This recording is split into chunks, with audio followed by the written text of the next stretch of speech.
വേമ്പനാട്ടുകായലിലെ പാതിരാമണൽ ദ്വീപിന്റെ വികസനത്തിനായി ആവിഷ്കരിച്ച പദ്ധതികളുടെ സർവേ പ്രവർത്തനങ്ങൾ ആരംഭിച്ചു. വികസനത്തിന് വഴി തുറക്കാൻ മുഹമ്മ കായ്പുറം സൗഹൃദവേദിയും രംഗത്ത്. കായ്പുറം റോഡിന്റെ സൗന്ദര്യവൽക്കരണ പ്രവർത്തനങ്ങൾ തുടരുന്നു. ലോകോത്തര ടൂറിസ്റ്റ് കേന്ദ്രമാക്കി മുഹമ്മയിലെ പാതിരാമണൽ ദ്വീപിനെ മാറ്റുന്നതിനായി ആവിഷ്കരിച്ച ഇക്കോ ടൂറിസം പദ്ധതിയുടെയും റോപ്പ് വേയുടെയും സർവേ ജോലികൾ ആരംഭിച്ചു. ദ്വീപിന്റെ മുഖ്യ പ്രവേശന കവാടമായ കായ്പുറം ജെട്ടിയിലും ദ്വീപിലും കായൽ പ്രദേശങ്ങളിലും വിദഗ്ധ സംഘം സന്ദർശനം നടത്തി. സാമ്പത്തിക ഉന്നമനത്തിനൊപ്പം തൊഴിൽ സാധ്യതകളുടെ വലിയ വാതായനങ്ങൾ കൂടി നാടിന് സമ്മാനിക്കുന്ന പദ്ധതിക്കാണ് പാതിരാമണൽ അണിഞ്ഞൊരുങ്ങുന്നത്.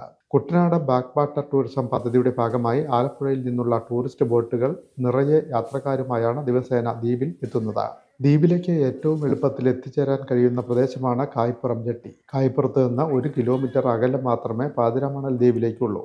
മുഖ്യമന്ത്രി വി.ഡി. സതീശൻ ദ്വീപിന്റെ വികസന സാധ്യതകൾ മനസ്സിലാക്കാൻ ദ്വീപിൽ നേരത്തെ സന്ദർശനം നടത്തിയിട്ടുണ്ട്. 2012 5 MLA-മാരുമായി എത്തിയ അദ്ദേഹം കായ്പുറം ബോട്ട് ജെട്ടിയിൽ നിന്ന് പ്രത്യേക ബോട്ടിലാണ് ദ്വീപിലെത്തിയത്.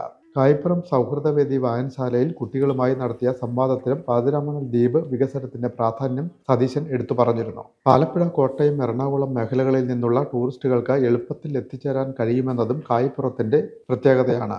കായ്പുറം ജംഗ്ഷനിൽ നിന്ന് കായ്പുറം ജെട്ടി വരെ ദേശീയപാത പോലെ വീതിയേറിയ റോഡാണുള്ളത്. ഇത് വാഹന ഗതാഗതം സുഗമമാക്കും. റോഡിന്റെ സൗന്ദര്യവൽക്കരണ നടപടികളും ശ്രദ്ധ കവരുന്നു. കായ്പുറം ജംഗ്ഷൻ മുതൽ ബോട്ട് ജെട്ടി വരെ റോഡിന്റെ ഇരു സൈഡിലും തറയോട് പാകി പൂച്ചെടികളും പൂമരങ്ങളും വെച്ച് പിടിപ്പിക്കുകയാണ്. കായ്പുറം സൗഹൃദവേദി വായനശാലയുടെ നേതൃത്വത്തിൽ നാട്ടുകാരുടെ സഹകരണത്തോടെയാണ് പദ്ധതി നടപ്പാക്കുന്നത്.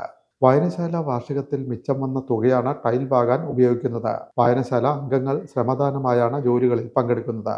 പാതിരാമണൽ ദ്വീപുമായി ബന്ധപ്പെട്ട് കഴിഞ്ഞിടെ നടപ്പാക്കിയ Kuttanad safari, amphi theatre, solar boat എന്നിവ ടൂറിസ്റ്റുകളുടെ എണ്ണത്തിൽ ഗണ്യമായ വർധനവ് സൃഷ്ടിച്ചിട്ടുണ്ട്.